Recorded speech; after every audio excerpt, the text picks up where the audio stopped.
नमस्कार दोस्तों, एग्जाम मित्र में एक बार फिर से आपका स्वागत है। आशा करता हूँ आप सभी अच्छे होंगे। तो दोस्तों एम्स बीएससी नर्सिंग और पैरामेडिकल के एंट्रेंस एग्जामिनेशन 2022 सेशन के लिए बीएससी नर्सिंग का 18 जून को कंप्लीट हो चुका है और 25 जून को आपका पैरामेडिकल का एंट्रेंस एग्जामिनेशन होगा।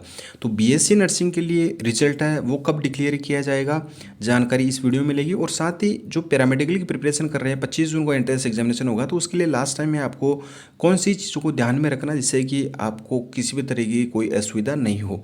तो सबसे पहले बात की जाए आपके रिजल्ट से रिलेटेड, तो रिजल्ट है उसका शेड्यूल है वो ऑलरेडी आपको प्रोस्पेक्ट में जारी कर दिया गया था। 18 जून को बीएससी नर्सिंग का एंट्रेंस एग्जामिनेशन हुआ था। 24 जून को मतलब कि आपका कल, आज 23 जून हो चुकी है, कल आपका एंट्रेंस एग्जामिनेशन बीएससी नर्सिंग का रिजल्ट है वो जारी कर दिया जाएगा। तो जैसे ही इसकी अपडेट आएगी आपको हमारे चैनल पे वीडियो के माध्यम से किस तरीके से आपको अपना रिजल्ट चेक करना है वो सारी जानकारी प्रोवाइड करवा दी जाएगी। अब पैरामेडिकल के रिजल्ट की अगर बात की जाए तो आपका 5 जुलाई को पैरामेडिकल का रिजल्ट है वो डिक्लेयर किया जाएगा। 25 को आपका एंट्रेंस एग्जामिनेशन होगा।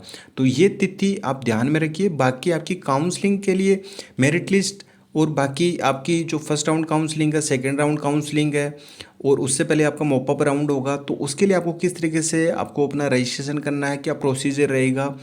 एम्स के लिए थोड़ी सी क्रिटिकल होती है दोस्तों चीज़ें, तो आपको चिंतित होने की आवश्यकता नहीं है। सारी जानकारी आपको हमारे चैनल पे स्टेप बाय स्टेप सारी समझा दी जाएगी, तो आपको किसी भी तरह कोई असुविधा नहीं होगी। अब बात करते हैं पैरामेडिकल के लिए लास्ट टाइम में आपको कौन सी चीज़ों को ध्यान में रखना है। तो दोस्तों सबसे पहले तो आपको अपने जो एग्जामिनेशन सेंटर है उस पर पहले ही पहुँच जाना है। आप चाहे तो आप एक दिन पहले ही पहुंच जाइए, क्योंकि बीएससी नर्सिंग में काफ़ी सारे ऐसे बच्चे थे जिनका एंट्रेंस एग्जामिनेशन है वो नहीं दे पाए थे। तो वो वाकया आपके साथ में ना हो, क्योंकि इसी तरीके के जैसे दंगे हुए थे या 144 आपकी जो धारा है वो लगी हुई थी कुछ क्षेत्रों में, तो बसें नहीं संचालित हो रही थी, ट्रेनें नहीं हो रही थी। तो आप एक दिन पहले ही पहुंचने की कोशिश कीजिए, क्योंकि आपने साल भर अच्छे से प्रिपरेशन की है और वो प्रिपरेशन आपकी बेकार ना चली जाए और आपका जो ड्रीम है वो आप एंट्रेंस एग्जामिनेशन कंप्लीट देगा चाहे स्कोर करके आप एम्स जैसे प्रतिष्ठित इंस्टीट्यूट में अपना एडमिशन है वो कंफर्म कर सके। इस बार की सीट मैट्रिक्स की बात की जाए तो दोस्तों इस बार आपके 2 एम्स हैं, जैसे बीबी नगर है, बिलासपुर है, वो नए ऐड कर दिए गए। पैरामेडिकल की बात कर रहा हूँ। और इसके अलावा आपकी जो टोटल सीट है वो भी आपकी 269 है। पिछली बार की अपेक्षा देखा जाए तो आपकी सीट मैट्रिक्स भी इंक्रीज हो गई है। तो दोस्तों अगर इसके सबसे इम्पोर्टेंट पार्ट की बात की जाए आपके, तो अब की बार आपका जो क्वालिफाइंग स्कोर है एंट्रेंस एग्जामिनेशन का वो आपका निर्धारित किया गया है। तो वो आप चाहे बीएससी नर्सिंग के कैंडिडेट हो या पैरामेडिकल के कैंडिडेट हो, दोनों के लिए ही आपका ये क्वालिफाइंग स्कोर है वो आपको क्रॉस करना होगा। अगर इससे नीचे आप स्कोर लेके आते हैं तो आप काउंसलिंग में ही पार्टिसिपेट नहीं कर पाएंगे। जो आपकी लास्ट राउंड की ओपन राउंड की जो आपकी काउंसलिंग हुई उसमें भी पार्टिसिपेट नहीं कर पाएंगे।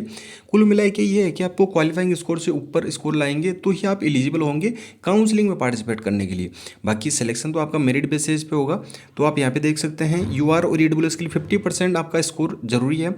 90 मार्क्स का आपका पेपर होगा, 90 मिनट्स आपको दिए जाएंगे, 1 मार्क्स एक क्वेश्चन का रहेगा और 1/3 नेगेटिव मार्किंग आपकी रहने वाली है। सबसे इंपॉर्टेंट आपके नेगेटिव मार्किंग ये है, नेगेटिव मार्किंग से आपको बचना है। जो भी क्वेश्चन आपको आए केवल उन्हीं को अटेम्प्ट करना है, नहीं आए उनको आप स्किप भी कर देना, तुक्का बिल्कुल भी नहीं मारना है।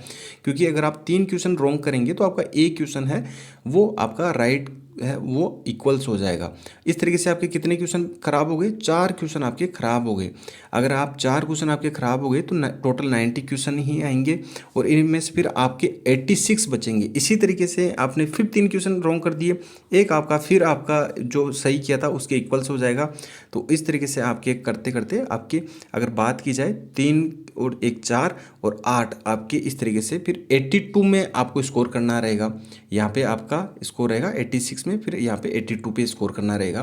तो आपके क्वेश्चंस हैं, आप अगर इसको सही तरीके से समझेंगे तो आप नेगेटिव मार्किंग है वो समझ पाएंगे। तो नेगेटिव मार्किंग से आपको बचना है। क्वालिफाइंग स्कोर का आपको ये करना ही रहेगा। बाकी आप अपने आप पे कॉन्फिडेंस रखिए कि आप पेपर क्रैक कर सकते हैं, आप अच्छा स्कोर ला सकते हैं। केवल फिजिक्स, केमिस्ट्री और बायोलॉजी का केवल 3 ही पोर्शन पूछे जाएंगे। 11th और 12th NCERT based complete syllabus आता है। इसके अलावा आपके जीके का पोर्शन है वो नहीं पूछा जाएगा। 90 क्वेश्चन है फिजिक्स, केमिस्ट्री और बायोलॉजी से ही पूछे जाएंगे। तो दोस्तों आप अपना एडमिट कार्ड किस तरीके से आपको डाउनलोड करना मैंने ऑलरेडी बता रखा है। इंस्ट्रक्शन वगैरह सारा सब कुछ बीएससी नर्सिंग पैरामेडिकल का सेम ही है। मैंने ऑलरेडी वीडियोज़ में आपको इन्फॉर्मेशन प्रोवाइड करवा रखी है। अगर आपने वो वीडियोज़ नहीं देखे हैं तो एम्स 2022 की प्लेलिस्ट मैंने बना रखी है, उसमें सारे वीडियोज़ अवेलेबल है आपके एम्स 2022 के बीएससी नर्सिंग या पैरामेडिकल से रिलेटेड। तो जो भी डाउट हो वो डाउट आप वहाँ से भी क्लियर कर सकते हैं। और अपने आप पे बस कॉन्फिडेंस रखिए, मोटिवेट रखिए, कोई भी इशू नहीं है, आप अपना जो एग्ज़ाम है वो क्रैक कर लेंगे। बस डिप्रेशन में बिल्कुल नहीं आना, एंजाइटी वगैरह वो आपको महसूस नहीं होनी चाहिए, क्योंकि सबसे वीक पॉइंट आपका यही होता है कि आपका सिलेक्शन होगा या नहीं होगा। आपने अच्छी प्रिपरेशन की है, डेफिनेटली होगा। और आप जैसे डिप्रेशन लेंगे, आप एंजाइटी फील करेंगे, तो उस चक्कर में आपको जो क्वेश्चन आते हैं वो भी आप भूल जाएंगे, और इस वजह से आपका जो पेपर वो भी खराब हो जाएगा। तो बस अपने आप पे विश्वास रखिए, आप अपना अच्छा पेपर कर पाएंगे। तो दोस्तों फिलहाल के लिए यही था, मिलते हैं नेक्स्ट वीडियो में नेक्स्ट अपडेट के साथ में। धन्यवाद, जय हिंद, जय भारत।